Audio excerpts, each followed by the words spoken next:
Berarti peringatan Maulid Nabi selama ini bukan peringatan kelahiran Nabi, tapi peringatan kematian Nabi Sallallahu Alaihi Wasallam.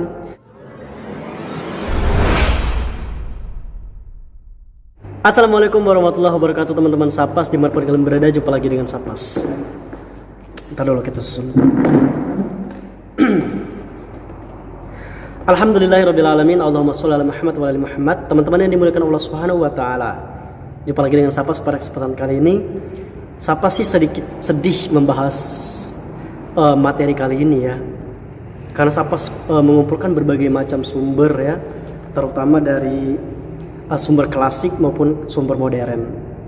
Teman-teman yang dimuliakan Allah Subhanahu wa Ta'ala, semua yang Sapas pelajari, Sapas kemas menjadi sebuah obrolan yang santai yang bisa menemani keseharian kalian di dalam mendengarkan video-video Sapas. Teman-teman yang dimuliakan Allah Subhanahu wa Ta'ala, pada kesempatan kali ini Sapas ingin memberikan analisis tentang Maulid Nabi Sallallahu Alaihi Wasallam. Saya dari kecil juga merayakan Maulid Nabi ya, karena saya adalah orang yang hidup di lingkungan NU dan Muhammadiyah berdampingan gitu.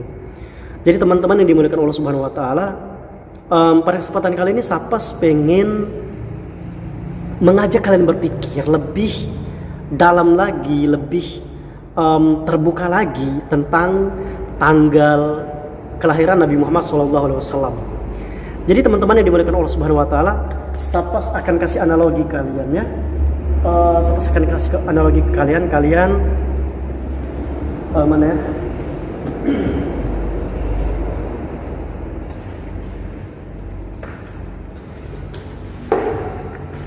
Oke. Teman-teman yang dimuliakan Allah Subhanahu wa Ta'ala, di sini adalah kalender ya. Kenapa sih kita percaya dengan kalender ini?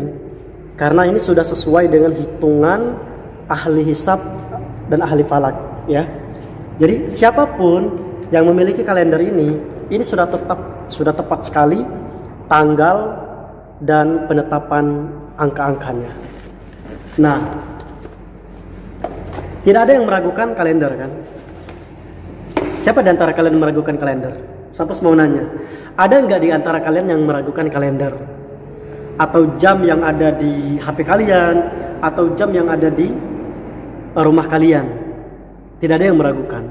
Karena titik, detik, dan setiap putaran, setiap pergerakan itu sudah dihitung per detiknya, sehingga tepat apa yang dihitung.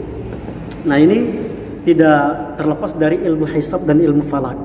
Teman-teman yang dimuliakan Allah Subhanahu wa Ta'ala, inilah yang Sapas renungkan. Bayangkan teman-teman yang dimuliakan Allah Subhanahu wa Ta'ala, ketika ada beberapa pendapat. Oke, sekarang kita ke beberapa pendapat. Ada satu pendapat pertama menyatakan bahwa Nabi Muhammad SAW itu lahir di tanggal 8 Rabiul Awal.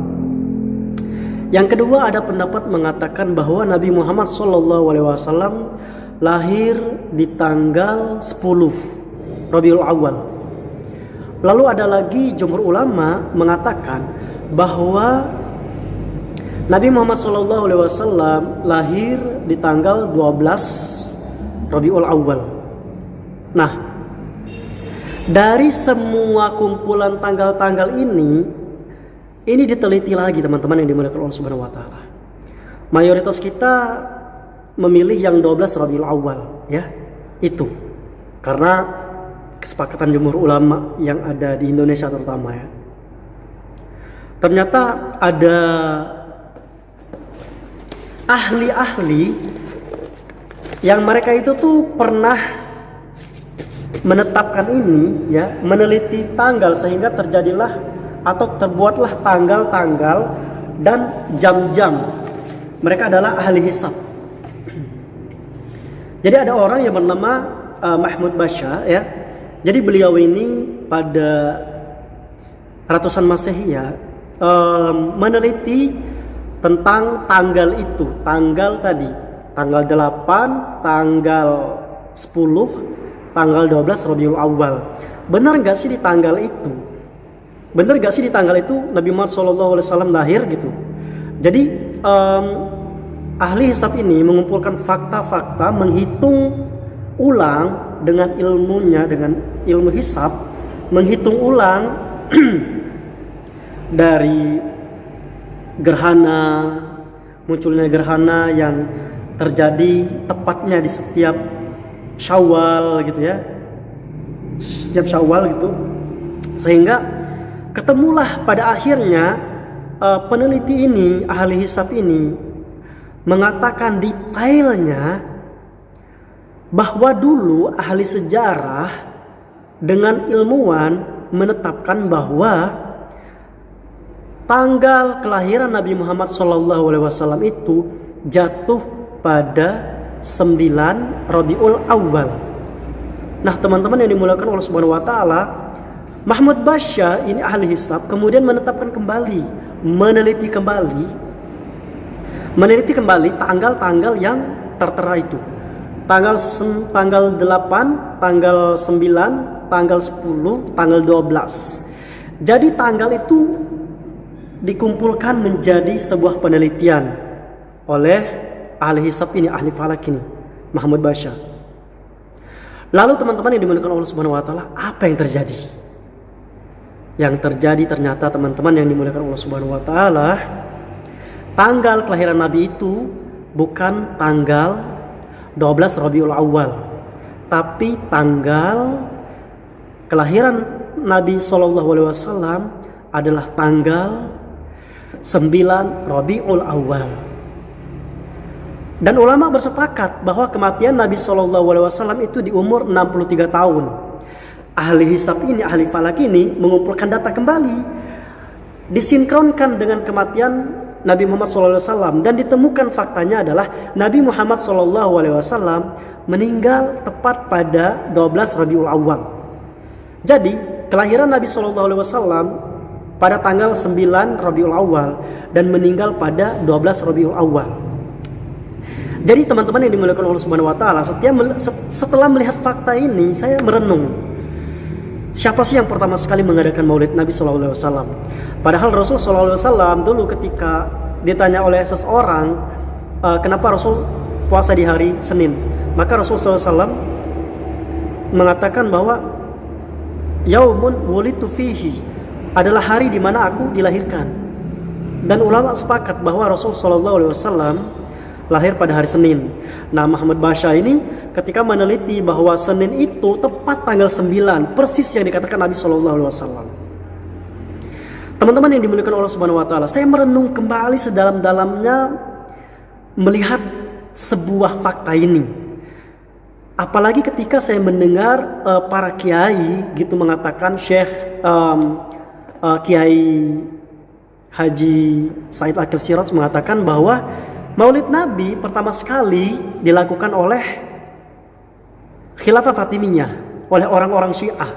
Orang Syiah yang pertama sekali yang mengadakan Maulid Nabi. Begitupun ada Habib Hussein ya, yang pernah videonya tersebar juga, mengatakan bahwa Maulid Nabi adalah tradisi orang Syiah. Ketika saya mendalami pikiran saya, teman-teman yang dimuliakan Allah Subhanahu wa taala, ketika melihat sejarahnya atau kelakuan-kelakuan orang-orang Syiah, teman-teman yang dimuliakan Allah Subhanahu wa taala, kalian bisa cari referensi, jangan hanya dengar dari saya saja ya. Orang-orang Syiah yang pernah mengatakan bahwa wahyu dari Allah Subhanahu wa taala itu sebenarnya Jibril salah kirimnya itu ke Ali radhiyallahu an, bukan kirimnya ke Nabi Muhammad SAW. Salah Jibril gitu. Dan orang-orang Syiah juga pernah mengatakan bahwa Nabi Muhammad SAW adalah orang yang tidak adil. Kenapa? Karena tidak menghukum seorang sahabat yang bernama Utsman bin Affan. Karena orang Syiah berkeyakinan bahwa Ruqayyah, anak Nabi SAW, meninggal itu karena dibunuh oleh Utsman bin Affan. Na'udzubillah min dzalik, teman-teman yang dimiliki Allah Subhanahu wa taala. Jadi ketika melihat fakta-fakta ini, saya simpulkan sebenarnya adanya Maulid Nabi ini untuk, kan tanggal kelahiran Nabi Muhammad SAW itu kan tanggal 9 faktanya, bukan tanggal 12 Rabiul Awal. Tanggal 12 Rabiul Awal ini adalah tanggal di mana Rasul SAW meninggal. Jadi kalau disinkronkan ketika Maulid Nabi dilaksanakan pada tanggal 12 Rabiul Awal, berarti peringatan Maulid Nabi selama ini bukan peringatan kelahiran Nabi, tapi peringatan kematian Nabi sallallahu alaihi wasallam. Nauzubillahi min dzalik, Allahul musta'an, teman-teman yang dimuliakan Allah Subhanahu wa taala. Dan teman-teman yang dimuliakan Allah Subhanahu wa taala, karena coba kalian bayangkan, Rasul sallallahu alaihi wasallam ketika ditanya kenapa puasa pada hari Senin itu, Rasul sallallahu alaihi wasallam, yaumun wulidtu fihi, pada hari aku dilahirkan. Rasulullah memperingati hari kelahiran Rasul sallallahu alaihi wasallam itu dengan puasa, menahan haus, menahan dahaga, menahan lapar dan segala macamnya.